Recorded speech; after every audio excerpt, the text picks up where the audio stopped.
నమస్కారం శ్రీ ఆచార్య కృష్ణస్వామి గారు. నమస్కారం అండి. But thank you so much. And ఆడియన్స్కి కూడా ఈ వీడియో పరంగా ఎప్పుడు కూడా మనం థ్యాంక్స్ చెప్పాల్సినటువంటి అవసరం ఉంది. ఎందుకంటే ఇది మనం స్టార్ట్ చేసేటప్పుడు ఒక్కొక్క డైలీ ఎపిసోడ్ లాగా అయిపోయింది అనమాట. ఇది ఆ విధంగా కంటిన్యూస్గా ప్లే అయినా కూడా అదే విధంగా ఉంటుంది. స్టార్ట్ చేసినప్పుడు దీని రిజల్ట్ ఎంత బాగుంటుందని ఏదో కొంతవరకే గెస్ చేయగలిగాను, కానీ దాని తర్వాత గెస్ చేయలేకపోయాను. డబ్బు ఎప్పటికైనా బాగుంటుంది. అవునండి, అది ఎవరికి నేను అంతే, ఇక దానికి తిరగలేదు.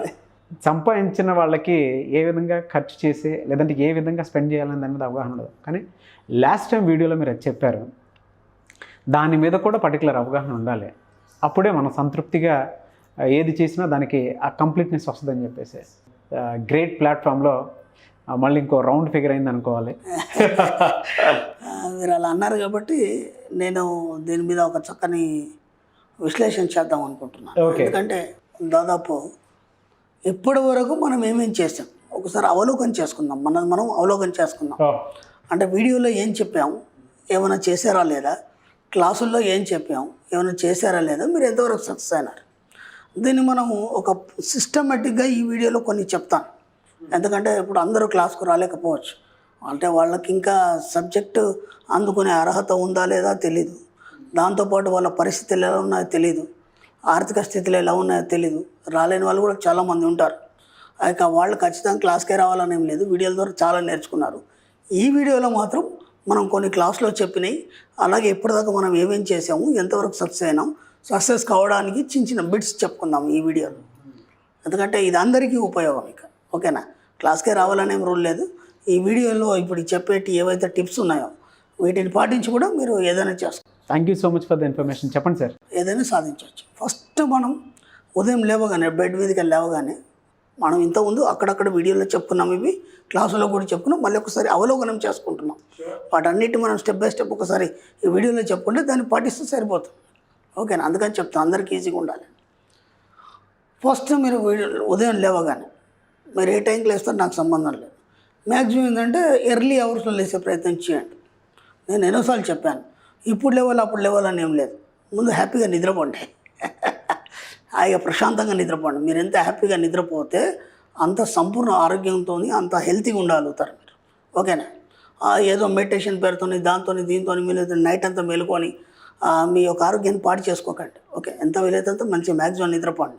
మీరు ఏ టైంకి లేవగలిగితే ఆ టైంకి లేవండి. ఓకే, మీకు వీలైతే ఎర్లీగా లేసే ప్రయత్నం చేయండి.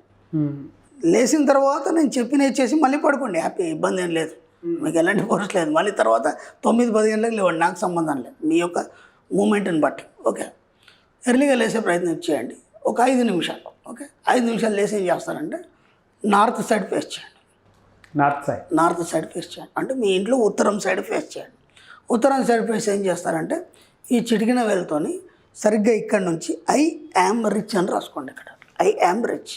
ఓకేనా, ఎందుకంటే మనం ఎన్నోసార్లు చెప్పినాం, యు ఆర్ ద క్రియేటర్, నువ్వే బ్రహ్మవి, నీ తలరాత నువ్వే మార్చుకోవాలని చెప్పి. బ్రహ్మ ఎక్కడో కూర్చుంటాడు, ఆయనకు 4 తలాలు ఉంటాయి, ఆయన మీ రాతలు రాస్తాడు, అలాంటిది ఏమీ లేదు. అవన్నీ పక్కన పెట్టండి. మన సబ్జెక్టులో అవి లేవు. ఎన్నోసార్లు చెప్పాను, మన సబ్జెక్టులో దేవుళ్ళు కానీ పూజలు కానీ ఇవన్నీ ఏం లేవు. కాబట్టి ఉదయం లేవగానే అలా మోహన్ చేసేసి చిటికిన వెళ్తోని ఐ యామ్ రిచ్ అని రాసుకోండి. అది కూడా నాకు బద్ధకం సార్, అంత పెద్దగా ఎలా రాయాలంటే జస్ట్ రిచ్ అని రాసుకోండి. RICH, rich. ఈ చిటికిన వెళ్తోని ఖచ్చితంగా మీరు రిచ్ అవుతారు, నేను చెప్తున్నాను.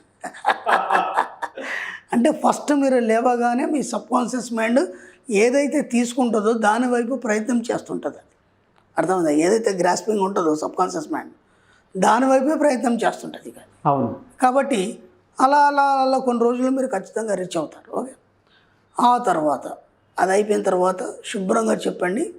ఇంతకుముందు మనం వీడియోలో చెప్పుకున్నాం. ఓకేనా, ఈరోజంతా సక్రమంగా జరిగినందుకు విశ్వానికి కృతజ్ఞతలు. ఈరోజంతా సక్రమంగా జరిగినందుకు విశ్వానికి కృతజ్ఞతలు. ఓకే, ఆ తర్వాత ఇంకో వర్డ్ చెప్పండి, నాకు అందరూ అన్ని వేళలా సహకరిస్తున్నందుకు విశ్వానికి కృతజ్ఞతలు. ఈ 3 వర్డ్స్ చెప్పండి. నాకు అందరూ అన్ని వేళలా సహకరిస్తున్నందుకు విశ్వానికి కృతజ్ఞతలు. ఇప్పుడు దీనివల్ల ఏమవుతుందంటే సరిగ్గా ఆ రోజు మీకు ఎవరు కూడా ఇబ్బంది పెట్టరు. అంతకుముందు మీ అబ్బాయి ఉన్నాడు అనుకోండి, అరే ఓ పలానా వెళ్ళి నువ్వు కరెంట్ బిల్ కట్టరా అని చెప్పారు మీరు. ఒక 4-5 సార్లు చెప్తే కానీ తిడితే కానీ వాడు వెళ్ళడు, లేకపోతే నేను వెళ్ళను నాకు వీలు కాదని చెప్తాడు. అవును. ఈ పదం ఎప్పుడైతే చెప్తారో మీకు అందరూ మీ మాట వింటారు. ఓకే, మీ ఆఫీస్ ప్రిమిసెస్లో కానీ లేకపోతే మీ ఇంట్లో కానీ మీకు అందరూ అనుకూలంగా మారుతారు. అంటే మీ యొక్క వాయిస్ వినడానికి వాళ్ళు సిద్ధంగా ఉండడం, అలాగే మీకు అన్ని అనుకూలంగా మారి పరిస్థితులన్నీ సాఫీగా వెళ్ళిపోతాయి. ఏం చెప్తారు? నాకు అందరూ అన్ని వేళ సహకరిస్తున్నందుకు విశ్వానికి కృతజ్ఞతలు. ఓకే, అప్పటి వరకు మీరు ఎన్నోసార్లు ఒక ఆఫీస్కి వెళ్ళారు, అక్కడ ఆఫీసర్ మీకు కలవలేదు. ఈరోజు మీరు ఈ మాట చెప్పలేరు అనుకోండి, అక్కడ ఆఫీసర్ టక్కేమని కలిసిపోతుంది, మీకు పని అయిపోతుంది. చిన్న చిన్న వర్డ్స్. ఓకే, ఆ తర్వాత మనం ఏం చెప్పుకున్నాం? మనం వచ్చిన ఇన్కమ్ అంటే ఇప్పుడు మనం ఎంతైతే డబ్బు వస్తుందో దాంట్లో ప్రాఫిట్ మాత్రమే తీయాలి. ఆ ప్రాఫిట్లో ఖచ్చితంగా 10% మనం డిస్ట్రిబ్యూట్ చేయాలనుకున్నాం.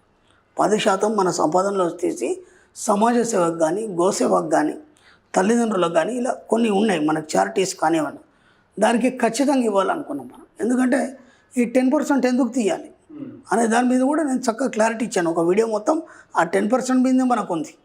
అది ఇవ్వడం వల్ల నువ్వు ధనవంతుడు అని విశ్వానికి చెప్తున్నావు. ఎస్, అర్థమవుతుందా? ఇవ్వడం వల్ల నేను బాగా డబ్బు ఉన్నవాడిని అని విశ్వానికి తెలియజేస్తున్నావు. అంటే ఒక సంకేతాన్ని పంపుతున్నావు విశ్వానికి. అప్పుడు విశ్వం ఏం చేస్తుంది? నువ్వు బాగా డబ్బు ఉన్నవాడు అని నమ్మి నీకు డబ్బు ఇవ్వడం అనేది మొదలవుతుంది.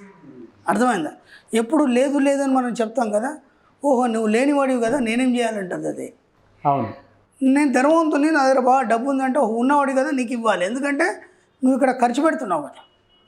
ఇప్పుడు ఇక్కడ ఖర్చు పెడతావు, మెయిన్ ట్యాంక్లో వాటర్ ఉందండి, ఇక్కడ మనం ట్యాప్ ఆన్ చేస్తాం, ఇక్కడ పోతున్నప్పుడు మళ్ళీ అక్కడ నింపుకోవచ్చు. నువ్వు ఇక్కడ పోవడం లేదు, అది అలాగే ఉంది, ఈ డబ్బు ఎలా వస్తుంది? కాబట్టి మన సబ్జెక్ట్లో ఖచ్చితంగా మీకు ఏ డబ్బు వచ్చినా సరే 10% తీయాలి. చారిటీస్కి కానీ, నేను చెప్పిన గోసేవకు కానీ, సమాజ సేవకు కానీ, దేనికైనా సరే మీరు ఖచ్చితంగా ఇవ్వాలి. ఓకే, ఇలా ఒకటి స్టెప్ బై స్టెప్. ఈ చిన్నవి మీరు ఇప్పటిదాకా ఏం చేశారు చేయలేదు, ఇప్పుడు మీరు బేరేజ్ వేసుకోండి. ఎక్కడ నేను మిస్టేక్ చేస్తున్నాను, నా పనులు ఎందుకు ఆగిపోయినాయి, ఎందుకు స్ట్రక్ అయిపోయినాయి, ఇలాంటి పనులు ఎందుకు కావట్లేదు, ఎన్ని ప్రయత్నం చేసినా నాకు ఈ పని కావట్లేదు. ఆ మాట మీరు 100 సార్లు చెప్పారు, నాతో కాదు, మీ బంధువులతో అని చెప్పారు, నీ భార్యతో అని చెప్పారు, నీ స్నేహితులతో చెప్పారు, ఎక్కడైనా పోతే కూడా అదే మాట అన్నారు. 100 సార్లు ఆ మాట చెప్పిన తర్వాత మీ పని ఎలా అవుతుంది? అవును. కాబట్టి మన సబ్జెక్టులో నెగిటివే లేదు కదా. ఖచ్చితంగా అయిపోద్దని చెప్పండి, పని ఈ వారంలో అయిపోద్దని చెప్పండి, ఈ నెలలో అయిపోద్దని చెప్పండి, ఖచ్చితంగా అయిపోతుంది. నేను ఎన్నిసార్లు పోయినా చివరి దాకా వస్తుంది, ఒక్క దగ్గర అయిపోతుంది. ఈ మాట చాలామంది నోళ్ళలోంచి నేను నా దగ్గరకు వచ్చే కస్టమర్స్ కావచ్చు, క్లాస్కి వచ్చే వాళ్ళు కావచ్చు, ఎవరైనా సరే మ్యాక్సిమం ఈ మాట విన్నాను నేను. ఏమంటే అంత అయిపోయింది సార్, ఏం లేదు, చివరి దాకా వచ్చిందే అయిపోతుంది సార్, ఒక్క పని కూడా కావట్లేదు నాకు. ఆ మాట మీరే 100 సార్లు చెప్పారు. ఇప్పుడు ఏం చేస్తారంటే 100 ఒకసారి అయిపోయిందని చెప్పండి. దాదాపు మీకు తెలియదు ఎన్నిసార్లు చెప్పారో, మ్యాక్సిమం ఎన్నిసార్లు పాజిటివ్ చెప్పండి, ఆటోమేటిక్గా అయిపోతుంది. ఇలా మీరు ఇప్పటి వరకు మన క్లాస్లో చెప్పినాయి కానీ, వీడియోలో చెప్పినాయి కానీ, చిన్న టెక్నిక్స్ ఏవైతున్నాయో వీటన్నిటి ఎంతవరకు పాటించారు ఒక్కసారి మీరు అన్నిటి ఒకసారి రిపీట్ చేస్తూ ఒక్కొక్క వీడియోలో ఒక్కొక్క పాయింట్ దొరుకుతుంది. నేను ఇంతకుముందు కూడా చెప్పాను, నా వీడియోలో కాదు, డబ్బు గురించి ఎవరు చెప్పినా సరే ఆ వీడియోలో చూడండి, మీకు అక్కడ ఒక పాయింట్ దొరుకుతుంది. ఆ పాయింట్ని పట్టుకొని మీరు ఫాలో కండి. నేను ఏం చేయను, ఇలా బోలెడు చూసాము విన్నాము ఇవన్నీ మాట్లాడవద్దు. అయితే చేయండి, లేకపోతే వదిలిపెట్టండి, మీ దారిలో మీరు బ్రహ్మాండంగా నడవండి, మొత్తానికి సక్సెస్ కండి. మొత్తానికి మీరు సక్సెస్ అయితే చాలా, అంతకన్నా సంతోషం ఏం లేదు. కాబట్టి ఎంత వీలైతే అంత మ్యాక్సిమం వీడియోలో మనకు ప్రతి వీడియోలో ఒక అఫర్మేషన్ కానీ, లేదంటే ఒక యాటిట్యూడ్ గురించి చెప్పడం కానీ మనకు జరుగుతుంది. మళ్ళీ ఒకసారి వీడియోలన్నీ చూడండి, చూసి దాంట్లో మీకు ఏమేమి కీ పాయింట్స్ ఉన్నాయి ఒక పెన్ను తీసుకొని హాయిగా నోట్ చేసుకోండి. ఎంతవరకు మీరు చేస్తున్నారో అవలోకనం చేసుకొని స్టెప్ బై స్టెప్గా ఇప్పుడైనా కనీసం దాదాపు 360 వీడియోలు అంటే మీరు అన్నారు 1 సంవత్సరం అనుకోండి అని, 1 సంవత్సరం వేస్ట్ చేసుకున్నారు. ఇప్పుడైనా సరే ఈ రోజు నుంచి మళ్ళీ కొత్త రోజు అనుకొని మళ్ళీ మొదలుపెట్టి ఖచ్చితంగా మీ జీవితంలో సక్సెస్ సాధించండి. Great sir, thank you so much Shri Acharya Anantakrishna Swami గారు. Thank you.